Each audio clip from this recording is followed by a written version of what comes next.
जोरदार तालियों से सर का स्वागत करिए। और आज की जो बातचीत हमारी होने वाली है वो कुछ कुछ उसी तौर पे होने वाली है कि आज हमारी क्या स्थिति है, हमें क्या करना चाहिए, क्या बहुत डरने की जरूरत है। ऐसा तो नहीं कि हम बिना बात के खौफ में हों, और मुझे लगता है कि हम बिना बात के खौफ में ज्यादा रहते हैं। और जब मैं हिंदी की बात सोचता हूं और मिरांडा हाउस के संदर्भ में सोचता हूं तो मुझे लगता है कि हिंदी की स्थिति कुछ कुछ वैसी ही है जैसी द टेम्पेस्ट नाटक की नायिका मिरांडा की थी। जब मॉरिस ग्वायर साहब ने इस कॉलेज की स्थापना की और इसका नाम मिरांडा हाउस रखा तो उनसे कई लोगों ने पूछा, वो उस समय डीयू के वाइस चांसलर भी थे, भारत के चीफ जस्टिस भी थे उस समय। तो जब भारत आज़ाद हो गया और वो चले गए यहाँ से, 1952 में उन्होंने एक बात की व्याख्या की कि मैंने इस कॉलेज का नाम मिरांडा क्यों रखा। 3 वजह बताई। एक वजह बताई कि एक फिल्म की हीरोइन मुझे बहुत प्रिय है, उसका नाम मिरांडा है। एक कहा कि मेरी बेटी का नाम मिरांडा है। लेकिन जो असली वजह मुझे लगता है तीसरी उन्होंने बताई वो ये थी कि शेक्सपियर के नाटक द टेम्पेस्ट में जो एकमात्र महिला कैरेक्टर मंच पे आती है उसका नाम भी मिरांडा है। और वो कहते हैं कि मैं चाहता हूं कि मिरांडा हाउस में पढ़ने वाली लड़कियां ऐसी व्यक्ति बने। वो व्यक्ति आप मती बनिएगा, अब तो उसका महत्व रहा नहीं है, उस दौर में उसका महत्व था। कुछ कुछ छायावाद की श्रद्धा जैसी लड़कियां होती हैं वो, जो एकदम भारतीय किस्म का मिजाज नहीं होता है कि मेरा कोई अधिकार नहीं है, मैं सिर्फ त्याग करने के लिए पैदा हुई हूं। कुछ कुछ वैसा मिजाज उस लड़की का है, मिरांडा का।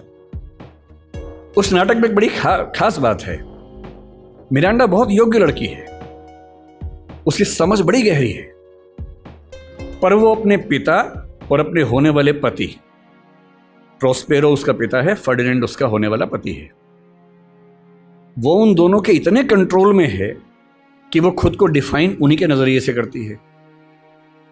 बहुत योग्य होने के बावजूद उसमें आत्मविश्वास बिल्कुल भी नहीं है। अपने जीवन के फैसले वो अपने आप लेने को बिल्कुल तैयार नहीं है। अंत में लगता है कि फर्डिनेंड का फैसला उसने खुद किया है, पर आप ध्यान से पढ़े तो समझ में आता है कि वो फैसला भी उसके पिता ने ही करवा दिया है। और वो बेचारी इतनी कमजोर अपने आप को महसूस करती है। हिंदी की एक फिल्म में एक गीत आया था, एक पत्नी है जो अपने पति से बहुत प्रेम करती है, सुंदर नहीं है, पति उससे प्रेम नहीं करता है, पति कहीं और प्रेम करता है। तो वो लड़की, फिल्म का नाम था नसीब अपना अपना, एकदम समझ लीजिए कि मिरांडा ही उसे बोल रही है, एकदम मिरांडा का भारतीय संस्करण है। और वो अपने पति के बारे में एक वाक्य बोलती है, भला है बुरा है जैसा भी है, मेरा पति मेरा देवता है। ये उस जमाने में चलता था। आज के जमाने में तो पत्नियां पति का हिसाब बराबर कर देती है अगर कोई ऐसा करे तो, लेकिन उस जमाने में ऐसी हरकतें होती थी। और टेम्पेस्ट की नायिका मिरांडा अपने प्रेमी से, फर्डिनेंड से कह रही है, अगर तुम मुझसे शादी कर लोगे तो मैं तुम्हारी पत्नी हूं, और नहीं करोगे तो मैं तुम्हारी दासी हूं। तुम मुझे किसी भी रूप में रखो, मैं जिंदगी भर तुम्हारी दासी बन के रहूंगी, नौकरानी बन के रहूंगी। और इस बात पे 16वीं सेंचुरी का ब्रिटिश समाज पागल हो गया कि लड़की हो तो वैसी, बीवी हो तो वैसी। कुछ कुछ वैसा ही जैसे भारतीय परंपरा में छायावाद में श्रद्धा जैसी नारियां हमें दिखती हैं, जो केवल देने की बात करती हैं, अपने हक की बात बिल्कुल भूल के भी नहीं करती हैं। हिंदी की स्थिति कुल मिला के मिरांडा जैसी है। आपको जब भी समझना हो कि हमारी भाषा किस हालत में है, तो हमारी भाषा द टेम्पेस्ट की मिरांडा की हालत में है। ताकतवर है पर उसको ताकत का एहसास नहीं है, समझदार है पर उसको किसी ने बताया नहीं कि तुम कितनी समझदार हो। खुद फैसले कर सकती है पर उसके नाम पर फैसले लेने वाले खुद इतने समझदार नहीं हैं कि उसके महत्व का अनुमान कर सके। अपने ही मठाधीशों से घिरी हुई, अपने ही परिवार के ऊल जलूल निर्णय करने वालों की दासी बनी हुई, कुछ कुछ वैसी स्थिति हिंदी की है। मैं ऐसा क्यों कह रहा हूं कि हिंदी बहुत ताकतवर भाषा है, लेकिन हम मेरा बात के डरते हैं। कुछ उदाहरण से बात समझ लेते हैं। और जब भी कोई आपसे पूछे कि हिंदी का भविष्य क्या है, हमेशा ध्यान रखना है, किसी जटिल प्रश्न का उत्तर एक नहीं होता है, हाँ या ना में नहीं होता है। उसका उत्तर बहुत सारे पहलुओं में होता है। और जब तक आप किसी जटिल प्रश्न को 4-5 सरल प्रश्नों में तोड़ नहीं लेंगे, तब तक उस प्रश्न का उत्तर आप ठीक से दे ही नहीं पाएंगे। इसलिए जब भी कोई आपसे पूछे कि क्या हिंदी का कोई भविष्य है या हिंदी का भविष्य कैसा है, तो हिंदी कोई एक वस्तु नहीं है। हिंदी में बहुत सारी चीजें आती हैं। मसलन आपको बताना पड़ेगा कि बोलचाल की भाषा के रूप में हिंदी का भविष्य क्या है, राजभाषा के रूप में, ऑफिशियल लैंग्वेज के रूप में हिंदी का भविष्य क्या है, राष्ट्रभाषा के रूप में क्या है, संपर्क भाषा के रूप में क्या है, ज्ञान विज्ञान की भाषा के रूप में क्या है, व्यापार की, वाणिज्य की, नौकरी की दुनिया में उसका भविष्य क्या है। और जब तक इन सारे प्रश्नों पर अलग अलग आप 4 वाक्य बोलने की स्थिति में नहीं है, तब तक हिंदी के भविष्य की बात कैसे करेंगे। मसलन, क्या हिंदी का भविष्य बोलचाल की भाषा के रूप में है या हम खत्म होने वाले हैं। यदि कोई आपसे कहे कि हम खत्म होने वाले हैं, उस मूर्ख की बात को बिल्कुल मानने की जरूरत नहीं है। वो निरा मूर्ख व्यक्ति होगा जो ऐसी बात कर सकता है। तथ्यों पर ध्यान देना है। हिंदी समाज की बुरी आदत है कि हम तथ्यों पर नहीं, अफवाहों पर ज्यादा ध्यान देते हैं। तथ्यों पर ध्यान देना है। जनगणना निकाल के देख लीजिए।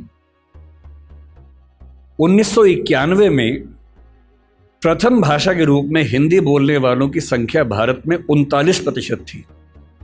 कुल 83 करोड़ आबादी थी, उसमें से लगभग 32 करोड़ के आसपास हिंदी प्रथम भाषा के रूप में बात कर रहा हूं मैं, मातृभाषा। 2001 के सेंसस में यह परसेंटेज 39 से बढ़ के 41 हो गया, 41% हो गया। 2011 के सेंसस में जब हमारी आबादी 121 करोड़ हो गई, प्रथम भाषा के रूप में हिंदी बोलने वालों की परसेंटेज 43.6 हो गई, जिसका सीधा सा मतलब है कि 53 करोड़ लोग, 52-53 करोड़ लोग भारत में हिंदी को मातृभाषा के रूप में बोलते हैं।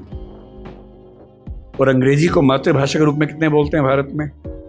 2,70,000, 0.02%।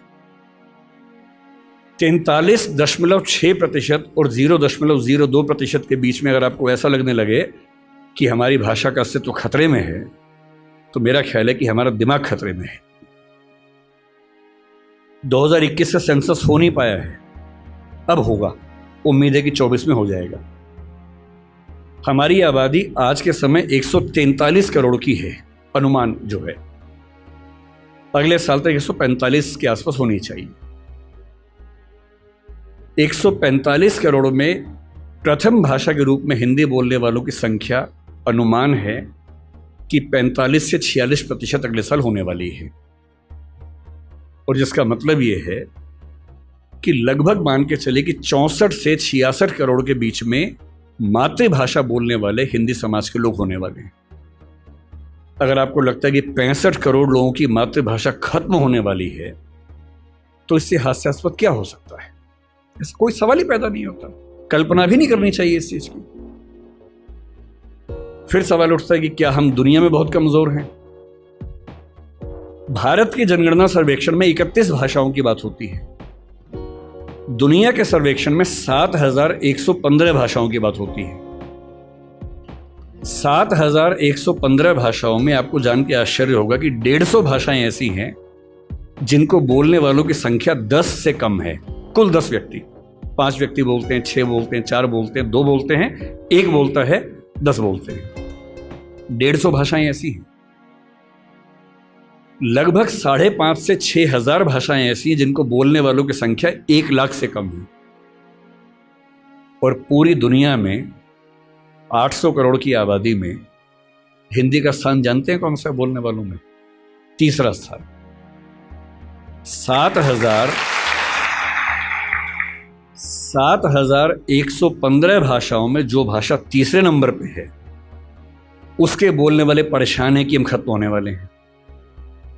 आप उनका हाल सोचिए जो 10 से कम पे चल रहे हैं, जो 1 लाख से कम पे चल रहे हैं, 10 लाख से कम पे चल रहे हैं। और हम दुनिया की पूरी आबादी में 8% से ज़्यादा जिस भाषा को बोलने वाले लोग हैं, हमसे ज़्यादा केवल अंग्रेजी और मंडारिन 2 ही भाषाएं हैं जो 16 और 14% पे हैं। और हम नंबर 3 8% पे हैं। ना फ्रेंच हमसे आगे, ना स्पेनिश हमसे आगे है। और जितनी भाषाओं का नाम आप जानते हैं वो सब हमसे कोसों पीछे हैं। इसलिए बोलचाल की भाषा, सांस्कृतिक भाषा, सामाजिक भाषा के तौर पर हिंदी पर न खतरा है, न खतरा आने की संभावना है। इसको मन से एकदम निकाल दीजिए, दूर दूर तक निकाल दीजिए।